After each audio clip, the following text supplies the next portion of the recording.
Au Togo, les préparatifs pour la présidentielle 2020 sont lancés depuis un moment. Dès demain, ce sera l'étape de la révision des listes électorales.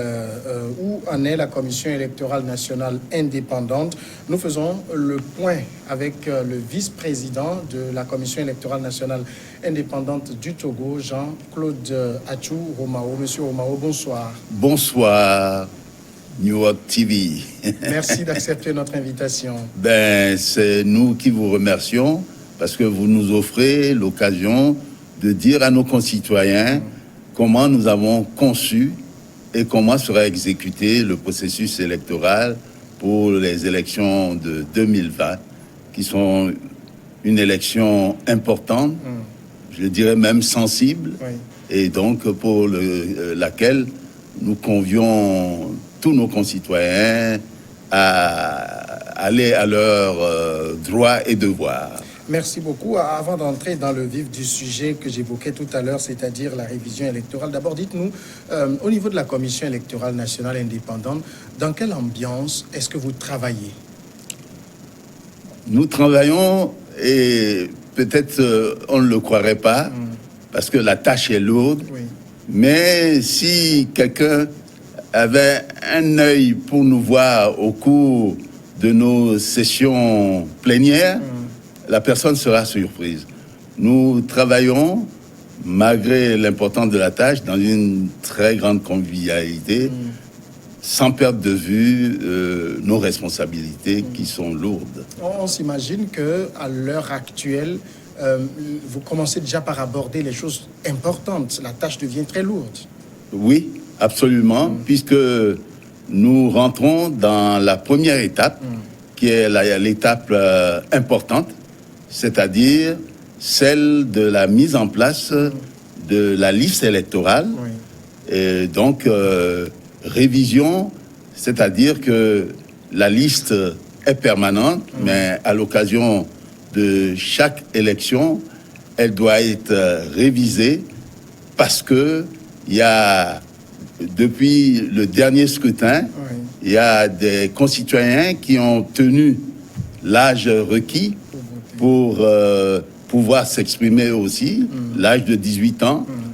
Et en même temps, nous profitons de l'occasion pour permettre à nos concitoyens qui n'ont pas pu s'exprimer, obtenir leur carte d'électeur au cours des scrutins passés, de pouvoir le faire et donc de participer au jeu d'avenir de notre pays, de pouvoir émettre leur choix en la circonstance pour le prochain président de la République.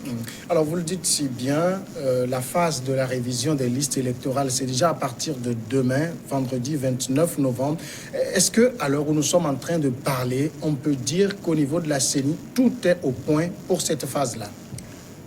Tout est au point parce que pour que les choses marchent bien, nous avons besoin d'un potentiel humain, d'un potentiel d'équipement, de moyens financiers, et il faut rassembler tout cela. Et pour le moment, l'essentiel est déjà rassemblé, à tout le moins, pour cette première phase. Donc, pour cette révision, nous avons les hommes qu'il faut, qu'on appelle les opérateurs de saisie. Nous avons les équipements qu'il faut, ce sont les kits biométriques et autres. Enfin, les autres outils nécessaires.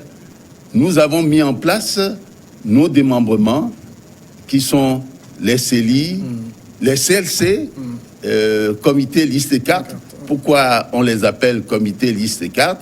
C'est-à-dire que c'est eux qui permettront aux pétitionnaires d'avoir la carte, et l'obtention de la carte les met tout de suite sur la liste électorale. Et ensuite, le dernier démembrement, ce sont les membres des bureaux de vote.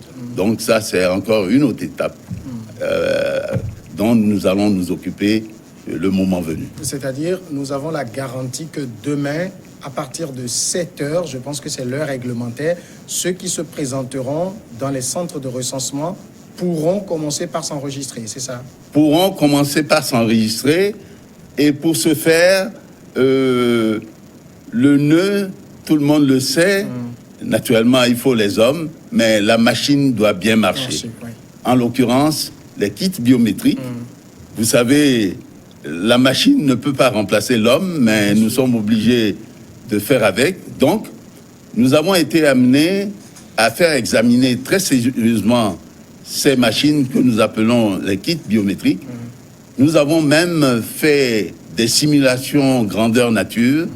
Nous avons pris quelques villes dans quelques préfectures et nous avons fait comme si nous procédions à une révision normale. Des personnes sont venues se faire enregistrer. Donc, nous avons vu ce qui a marché, ce qui n'a pas marché. Les techniciens se sont remis à la tâche et aujourd'hui, à la veille de cette étape de révision des listes électorales, je peux dire que les machines sont bonnes, les hommes et les femmes qui doivent y travailler sont là, les comités de listes et cartes sont composés de 6 membres et de sensibilités différentes, opposition et pouvoir, majorité parlementaire. Donc, enfin, tout ce qu'il faut pour que la mayonnaise prenne, nous avons essayé de les mettre en place. Alors, est-ce que ça veut dire que par rapport à un certain nombre d'informations qu'on a reçues, par exemple sur la dernière révision électorale où des gens se sont plaints de machines qui ne se sont pas bien comportées, il y a eu beaucoup de lenteur, est-ce que tout cela, aujourd'hui, la CENI rassure que c'est réparé? La CENI rassure que c'est réparé et nos techniciens ont pu déceler là où se trouvaient les insuffisants, surtout la lenteur de certaines machines. Donc, je peux dire que l'essentiel a été fait et que à la veille de cet événement, les machines répondent bien. Quels sont les Togolais qui sont concernés par l'opération de demain? Alors, pour l'opération de demain, comme je l'ai dit, il s'agit d'une révision. Et normalement, la révision se fait à chaque élection si entre le scrutin, un scrutin passé et un nouveau scrutin, il y a un délai de 6 mois à 1 an. Oui. Pour permettre à ceux qui viennent d'obtenir 18 ans dans cet espace-là de se faire enrôler, de pouvoir obtenir leur carte d'électeur. Mais, comme je l'ai dit tout à l'heure, nous permettons à ces occasions à nos concitoyens qui n'ont pas pu se faire enregistrer, donc qui n'ont pas pu obtenir leur carte d'électeur lors des scrutins passés, où il y a eu recensement pour les législatives, révision pour les locales, de pouvoir se rattraper, parce que nous ne voulons laisser personne sur le bord de la route, de pouvoir obtenir leur carte d'électeur. Il se peut que à cette occasion, certains étaient partis en mission, certains étaient souffrants, malades. Alors, donc, tant de circonstances qui n'ont pas permis à tout le monde de se faire enrôler alors qu'ils répondaient aux conditions. Oui. Voilà. Et donc, demain, ces personnes peuvent aller. Maintenant, il faut être clair aussi, l'opération de demain ne concerne pas ceux qui ont déjà leur carte d'électeur. L'opération de demain ne concerne pas ceux qui ont déjà leur carte d'électeur. C'est vrai, j'entends sur les médias qu'on demande à tout le monde d'envahir, etc. Oui. Quand on n'a pas encore sa carte d'électeur, il faut se présenter. Et en même temps, il y a un contrôle qui est fait pour voir si vous êtes sur la liste et votre pièce d'identité est vérifiée. Et ensuite, vous rentrez dans le centre du CLC et vous faites le processus. Et ce qui est formidable et qui n'existe pas encore partout dans les pays d'Afrique, j'étais en observation au Mali, c'est que vous êtes là, vous passez devant la machine et vous obtenez immédiatement votre carte d'électeur main à main. Par le passé, vous établissez, on vous établit tout, mais on vous demande de revenir dans un mois et autres. Et puis, parfois, on vous dit, vous êtes inscrit à Kodjo-Viakopé, et au moment d'aller retirer la carte, on vous dit que non, on a déplacé tout à Baguida. C'est comme au Mali. Le jour même des élections, j'ai vu des gens dans une salle en train de fouiller dans des cartons. Et j'ai demandé, mais qu'est-ce qu'ils sont en train de faire? On me dit qu'ils sont en train de chercher leur carte d'électeur. Je crois que le Togo a dépassé, très avancé. On a dépassé cette phase-là. Alors, vous avez évoqué, en parlant tout à l'heure, la question des pièces d'identité. Mais Maître Omao, vous le savez également, il y a beaucoup de Togolais qui n'ont pas cette pièce. Est-ce que ça veut dire qu'ils ne pourront pas s'inscrire? Si, ils pourront s'inscrire. Ils pourront s'inscrire parce que le législateur a prévu ces cas-là. Et c'est pourquoi, dans le cas où un pétitionnaire n'a pas de pièce du tout, il y a deux notables et puis un chef traditionnel pour témoigner que le pétitionnaire est originaire de la région. Et puis, bon, et comme ils savent estimer un peu l'âge, ils donnent leur avis. Et donc, les membres du CLC sont là pour apprécier. Et de toutes les façons, celui qui obtient sa carte indûment, puisque après l'obtention de la carte, la photo est affichée dehors, toute personne qui considérerait que la personne qui vient de passer n'a pas l'âge, ne répond pas aux conditions, peut faire un recours. En apportant les preuves. Est-ce que ça veut dire, par exemple, que pour ceux qui ont déjà leur carte d'électeur, il n'y a rien à faire demain? Ou bien il y a une phase d'affichage de liste où ils peuvent également quand même aller vérifier pour voir si j'y suis toujours, j'y suis bien affiché? Bon, lorsque, après la révision, il y aura une liste provisoire qui sera affichée, où alors tout le monde est convié.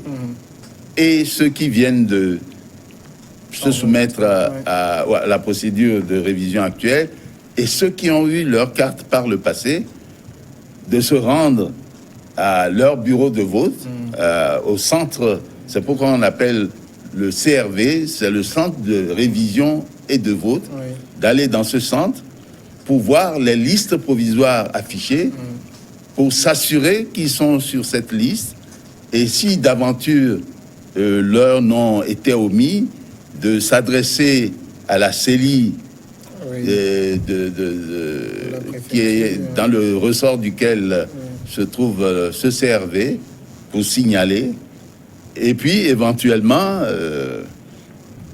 pourquoi pas, s'ils voient des noms de défunts, des gens décédés, apporter la preuve que non, cette personne est mon parent, il est décédé, voilà le faire-part, voilà ceci, voilà cela.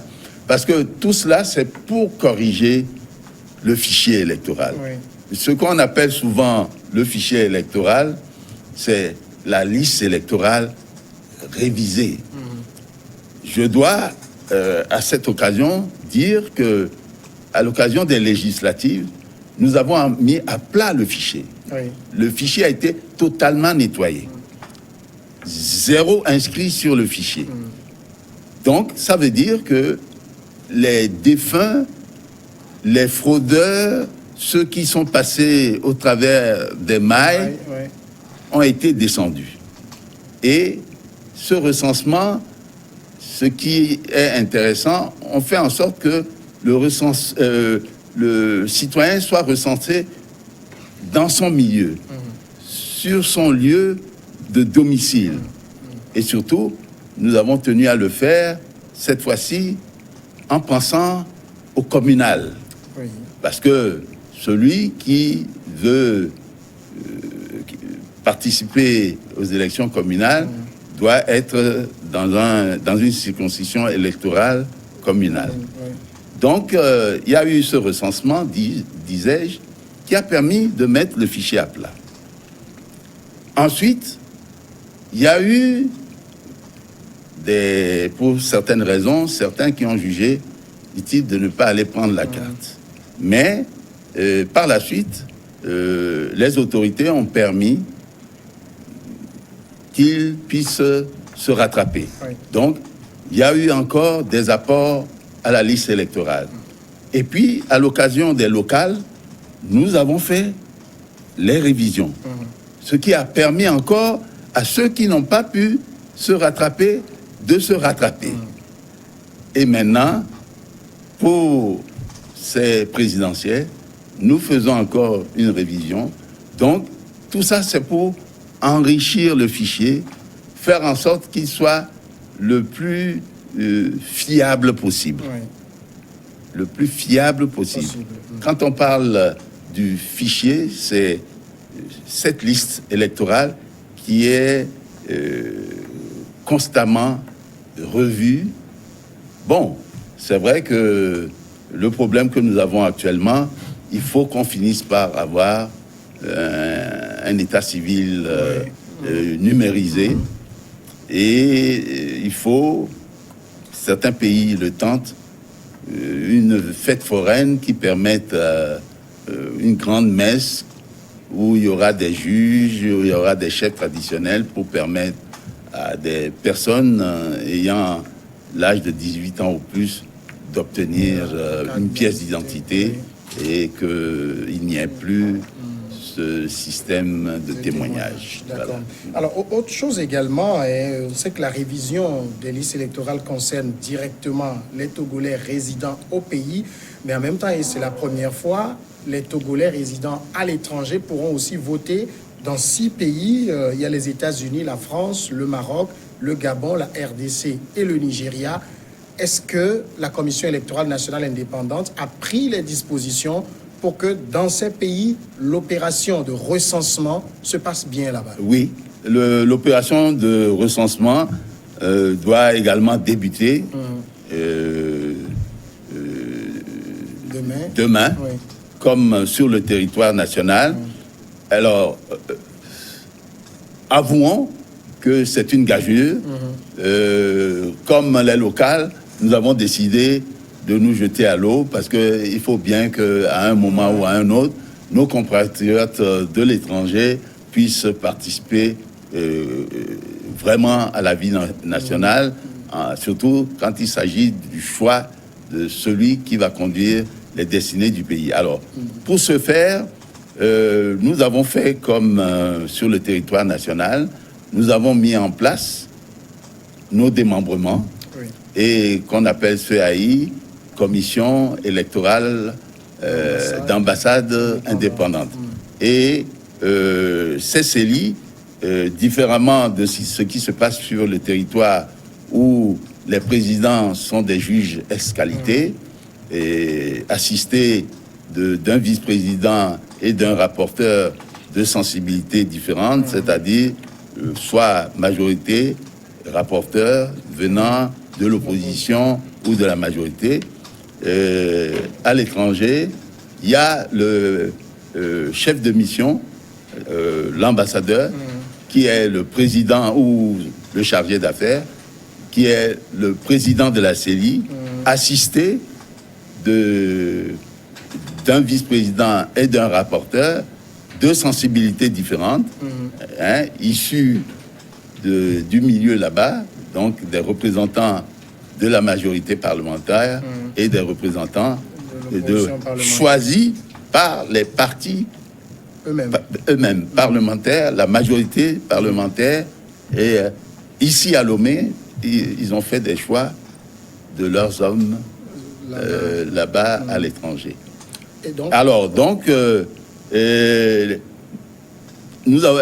gouvernement a permis à tous les ambassadeurs, les 6, de venir.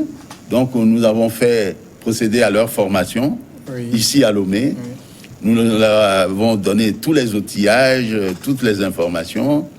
Et nous avons pris des dispositions pour que les kits soient acheminés, tout le parchemin, les affiches, les fiches à remplir, etc., etc. Enfin, tout le matériel nécessaire puisse les suivre et donc pour leur permettre de procéder à cette opération.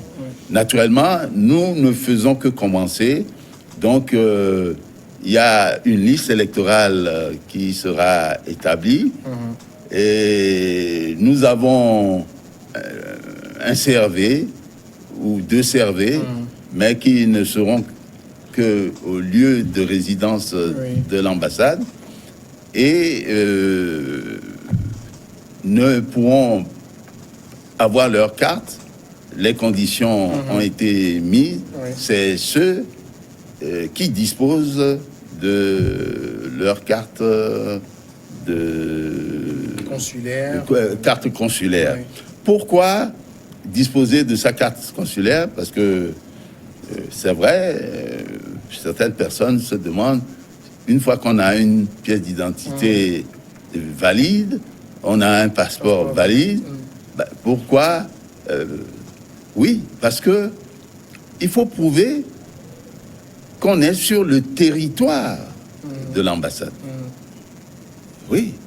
Et pour être sur le territoire de l'ambassade, il faut se faire enregistrer à l'ambassade.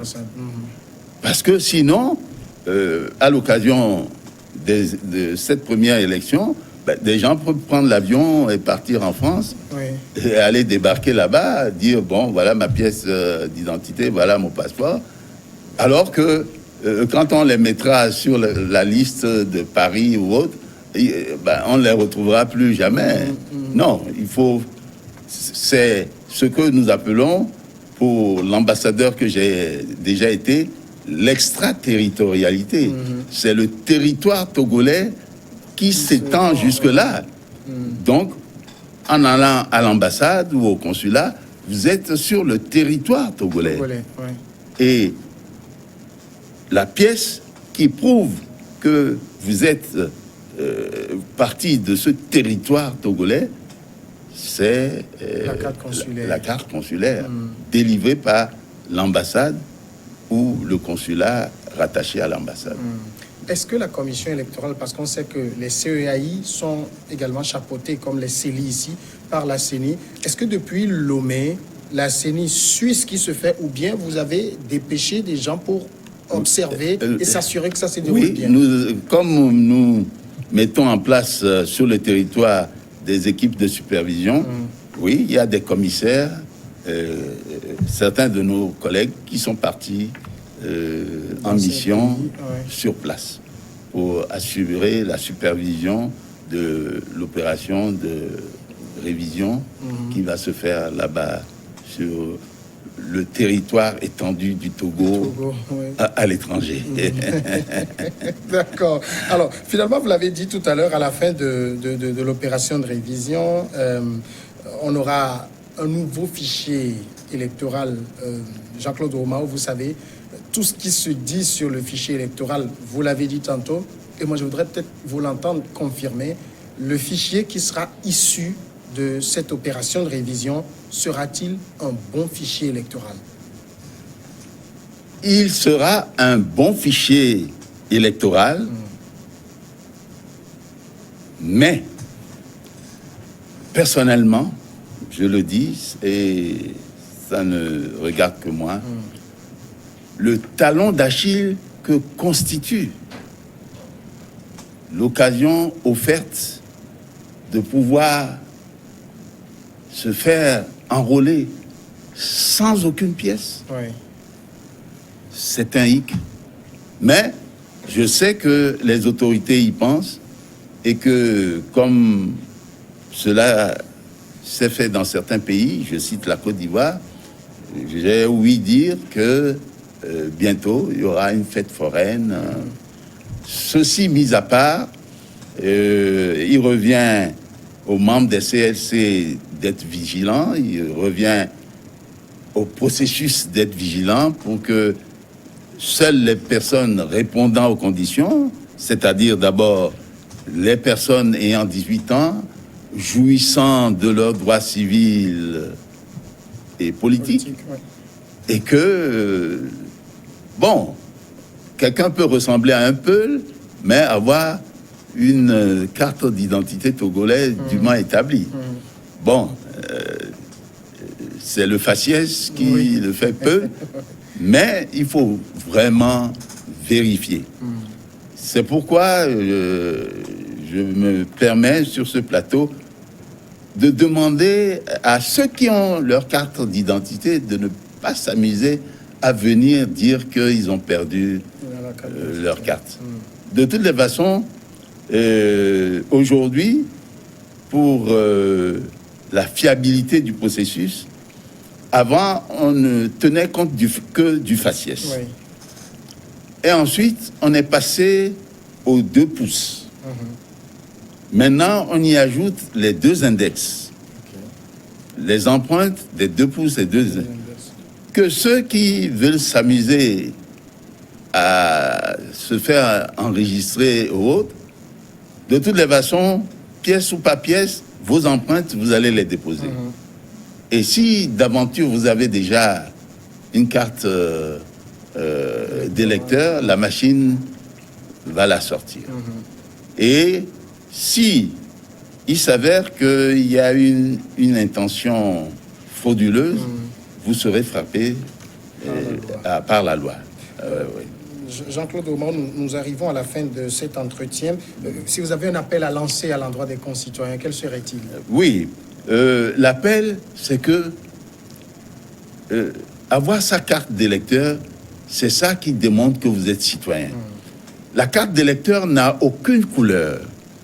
La carte d'électeur n'est ni de la majorité, ni de l'opposition.